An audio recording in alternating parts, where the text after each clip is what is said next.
back at it again with the reacting to true story scary animations. Oh, it's about to go down. So yeah, just go ahead, go to the kitchen, get your snacks, get your blankets, and let's get it. Oh, I almost forgot. Boy, you bet it. That at you.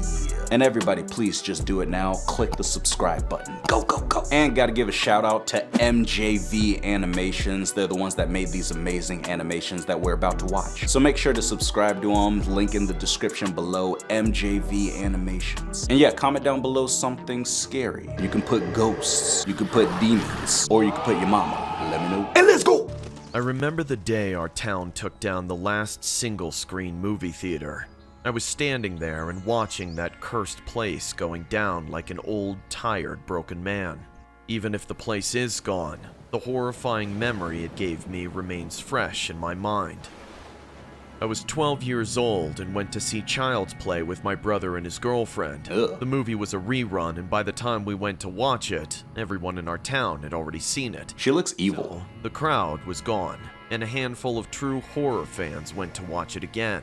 We were late to the party, so we went with great enthusiasm. You can't park there. Old classic featuring a cursed doll, Chucky, kind of became an overnight sensation.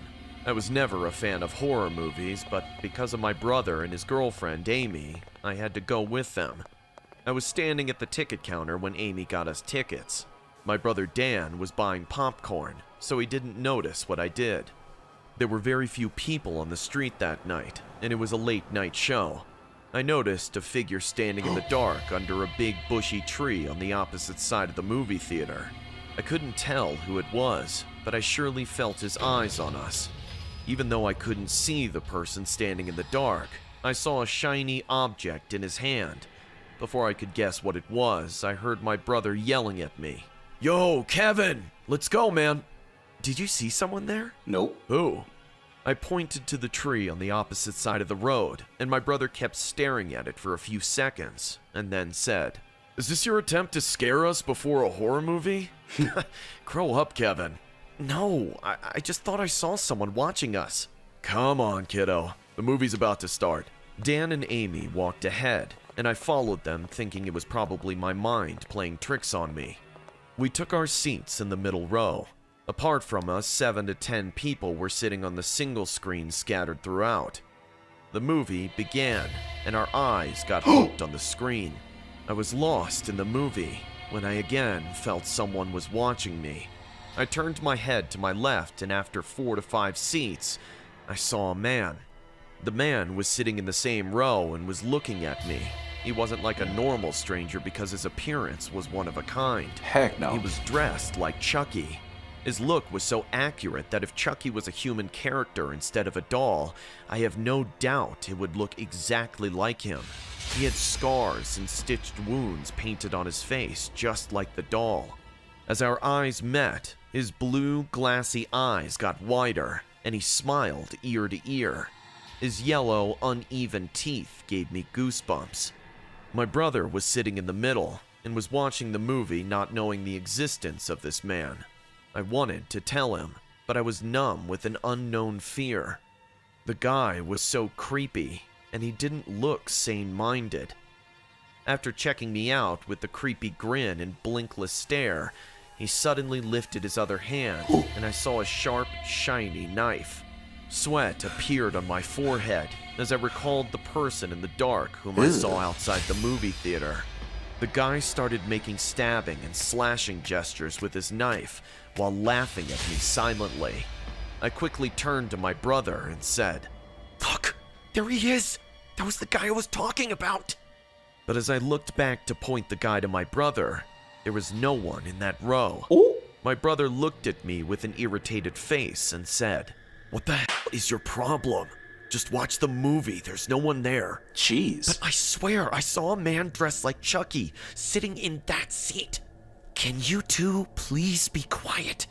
Amy scolded us for talking too much. Y'all are mean. Option than to shut up. Time went by and the interval fell. Dan was eating like a walrus, so we felt the urge to pee. "I'm gonna go to the washroom. You guys want more popcorn?" Nope. "No, just a soda for me." "Kevin, what about you? You want something?" I was searching the movie hall for the man as soon as the light hit, so I didn't hear Dan the first time. Kevin? Yeah? Do you want something to eat? Your mama. No. No thanks. Whatever. Dan went out, and I kept thinking, where did that guy go? There's no way I imagined a man dressed like Chucky sitting in our row and pulling creepy stabbing gestures. I'm not insane. But no matter how much my eyes searched the theater, I didn't see any sign of him. 5 minutes went by. The second part of the movie began, but Dan still hadn't come back. What's taking him so long? Probably went to smoke. Wait, Dan smokes? Oh, poor Kevin. Are you heartbroken that your big brother is a smoker? Shut up, Amy. Jeez. Maybe we should go look for him. Relax. You're the 12-year-old, not him. He'll be back. Let's just watch the movie. I want to see how they finally get rid of this evil doll. Amy's eyes went back to the screen, but I couldn't help but feel weird. Dan wanted to watch this movie more than any of us. It didn't make sense. Where is he? Missing the main part. When I couldn't wait anymore, I got up and said, I'm gonna go look for Dan. Yeah. Are you coming? Oh my god. I told Dan not to bring a kid. No matter how unwilling She's mean. Amy got up and we came out of the movie hall. The washroom was at the end of the spooky, dimly lit corridor. As we walked, we could hear our footsteps. This place is creeping me out. Let's just find Dan and go home. Ah! Wasn't that Dan? Amy and I exchanged a terrified look, and we ran to the washroom. That's how you run? Speed. I pushed the door open, and we saw Dan lying on the floor unconscious. The man, dressed as Chucky, was sitting beside him. He was leaning on Dan's face and doing something. A sloppy sound of cutting flesh could be heard. What? What are you doing? I said, and the man turned back at us holding his sharp knife in one hand. The knife had drops of blood on it. Your brother wanted to be like me, so I tried to give him a makeover. That laugh, though. He moved away, and we saw Dan passed out. His face had several cuts, and he was bleeding. But he wasn't dead, just passed out from the terrible shock. Amy started screaming and ran to the movie theater to get help. Help! Help us! Someone please! Whereas I stood there. The man didn't try to run away. He just stood there looking directly into my eyes. The heck? What's your name? Kevin. Hi, I'm Chucky. Don't tell him. Friend to the end. Are you crazy? You can never be my friend. Amy is going to call the cops and you'll be behind bars. Ugh. I've got a new game we can play. It's called Hide the Soul. Trust me, you'll love it. He gave a big smile and I heard footsteps rushing towards the washroom. 4 to 5 people There you came go. for help, and they saw the man standing at some distance holding a knife. They jumped on him and grabbed him tightly. He didn't protest or try to break himself free. Get the knife! The cops came and arrested him for hurting my brother. Dan was taken to the hospital, and Amy accompanied him. I was standing with the cops waiting for my dad to pick me up. 2 other cops were taking that man away when one last time he turned towards me and said, I was broken, Kevin. I couldn't make you smile, but I'm better now. I know how to make you happy now. Maybe you don't want to be happy. Maybe you're broken too. The cops took him away, and I just stood there terrified and cursed for my entire life. Jeez. I just hope I never meet that man again. It's like an ex-girlfriend. No! Dang, Chucky! I ain't never going to the movies again. Jeez. I swear, but if I do go to the movies and I see somebody dressed like Chucky, I guarantee I'm looking for the exit. I'm getting up on out of there. I'm gonna throw popcorn in his face and then I'm running. Hit him with some Dr. Pepper. But let's go ahead and check out another one. It all started when we got our 4-year-old son a Chucky doll for his birthday. We were coming home from my parents' house when I saw a house on the left putting up a yard sale. My husband and I got down with Joshua just to check it out. I had a knack for old furniture and home decors. We started looking at the tables and boxes full of clothes, toys, kitchen appliances, and so many more things once used by some other family. I was checking out this beautiful blue gown when I heard my son, Joshua, yell in excitement, "Mommy, Mommy, it's that doll from the movie." I followed his eyes and saw an old Chucky doll from the movie Child's Play was put up on the table for sale. The doll's orange hair appeared stringy and pointy due to the dirt that was filled in them. It had a worn-out face and very bright blue eyes, too bright and shiny to pair with the dirty doll. My husband asked Joshua, "Do you want it?" "Yes, Daddy, please." No. Okay. Is that Elon Musk? Seeing my husband taking out his wallet to buy that doll, I asked him whether it would be right to buy such a creepy, worn-out doll, which was based on a horror movie. He laughed and said, "Don't worry, this Chucky is not going to be coming alive." We brought the doll home. All of y'all Josh look was creepy. really excited. All he wanted to do was play with the doll the entire day. But before I let him play with the doll, I made sure that I washed it. I went to the bathroom, clogged the sink with water, soaped the doll well, and started rinsing it thoroughly. A strange thing happened when I rinsed it. Even though the doll had no such dark patches on its clothes, black, muddy water started releasing from them. "God, what did we bring home?" I said in disgust. After 2 to 3 washes, the doll finally started to look clean. Joshua was so happy when I gave the doll to him. He immediately took it to his room and started playing. 2 days went by, and Joshua would take Chucky everywhere he went. One time, I was working in the kitchen, and Joshua was playing in the backyard. I could keep an eye on him from the kitchen window. I heard Joshua talking to the doll. "Really? Was that house bigger than ours?"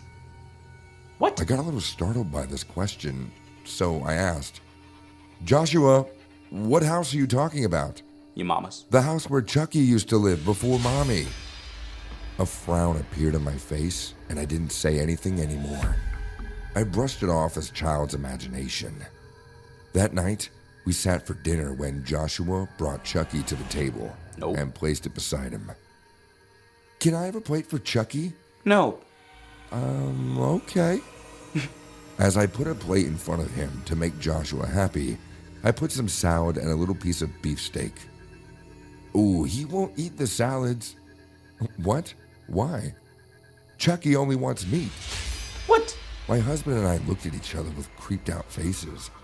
My husband said, "But he needs to eat the salad, just like you, to get the ice cream later." Joshua smiled and started eating his food. I went to tuck him into bed that night. He was sleeping, hugging the crazy doll. I said, Are you sure you want to share your bed with Chucky?" "I have to, or he'll get lonely again, and things will get worse." "Why would things get worse?" "Chucky doesn't like to be alone. If I leave him alone, he'll get angry and do all the bad things he did to Kristen." "Who is Kristen, Joshua?" "The girl who Chucky lived with before." Ooh. "And what happened to her?" "She died." Oh. "Joshua, who told you this?" Joshua didn't answer any further. He just looked at Chucky and then turned to the other side saying, "Good night, Mommy." As freaked out as I was after having the bedtime conversation with Joshua, I still kept it in. Because I knew my husband would probably mock me if I shared all of this with him. So I decided to look for the previous owner of this doll. I went the next day to the same yard sale. The old man who sold us the doll was sitting on the same chair with the stuff that hadn't been sold out yet.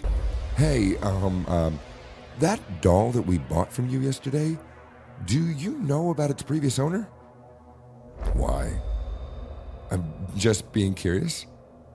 "Yeah, it belonged to my previous tenants who lived in this house. The doll belonged to their daughter, Kristen." "What happened to her?" "She died in an accident." "Oh my God, how?" "It said she accidentally stabbed herself with a knife." What? The owners left everything in the house the very next day of the girl's funeral. I came home with a terrifying face. Entering, I saw my husband passed out. That's how you sleep? Joshua? Joshua? I called out for my son, but he was nowhere to be seen. It's too late. I slowly walked upstairs to his room. As I pushed the door open, I saw Joshua sitting on the floor, looking at his big toe bleeding. Ew. His face was struck with fear, but he wasn't crying. What? Joshua, what happened? What did you do? I grabbed his toe and started screaming. Drops of blood were scattering on the floor. My husband came rushing after hearing my scream. I asked Joshua what happened to his toe, and he replied with a creepy smirk. I ripped off my toenail with Daddy's clippers. Joshua, why? You're nasty. Chucky said that I was able to see my skeleton under my toenail. I looked at my husband, and we were both shocked to hear the words coming out of the mouth of our 4-year-old. I took care of his wound, and we all sat down to eat. Joshua looked at me with wide eyes and said, "Where's Chucky's plate?" I was highly pissed off at this point, at the doll, at Joshua's scary behavior, and I realized that it was time to put an end to this nonsense. Finish your dinner. You have to wake up early for school tomorrow. Yeah. Why won't you give food to Chucky? Chucky is a doll. He can't eat.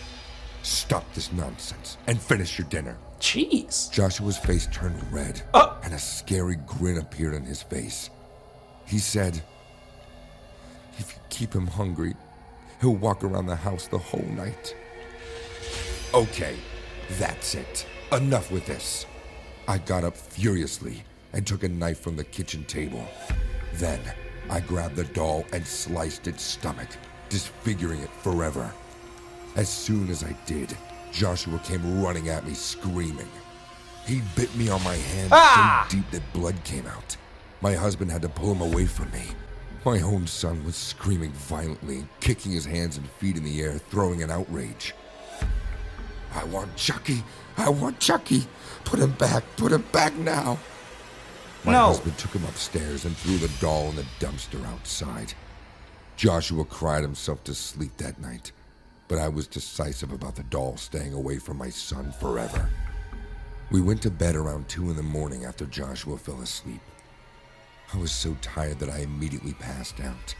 I don't remember the exact time, but I woke up hearing creepy laughter next to my bed. "Wake up, Mommy. Wake up. It's time." Time for what? I slowly opened my eyes and saw Joshua standing near the bed, holding the disfigured Chucky doll that I threw away. White people. But before I could get the hang of the entire situation, Joshua pulled out a knife from his back and said, "It's time for you to go to heaven, Mommy. Ooh. Daddy will meet you there tomorrow." "You ready, Mommy? Here I come." Saying this, he raised the knife at me and came to stab me. Screaming in fear, I moved away to my husband's side, and the knife hit my pillow. It cut so deep that feathers came out. My husband woke up, and the both of us lunged at Joshua to take the knife away from him. Joshua again started kicking and screaming. He pulled my hair, scratched my husband on the face. It was a horrible sight of my son that I saw that night. After putting Joshua to bed somehow, we immediately burnt the doll in the basement. The next day, we took Joshua to a child psychologist, and for an entire month, he attended the mental health sessions. Joshua is 11 years old now, studying in middle school. Surprisingly, he doesn't remember anything about the Chucky doll, or everything that he did. No! Dang, Chucky! You guys got all these haunted dolls. Throw them in the furnace. Throw them in the fireplace and the incinerator. You gotta get rid of it just in case, man. You know, these dolls are crazy. They'll make you bite people. I swear, I would have slapped that kid, or I would have slapped that doll real quick. Ain't gonna be haunting me, not today. But if you enjoyed this video, then go ahead and smack that like button. And yeah, I'ma see ya in the next one.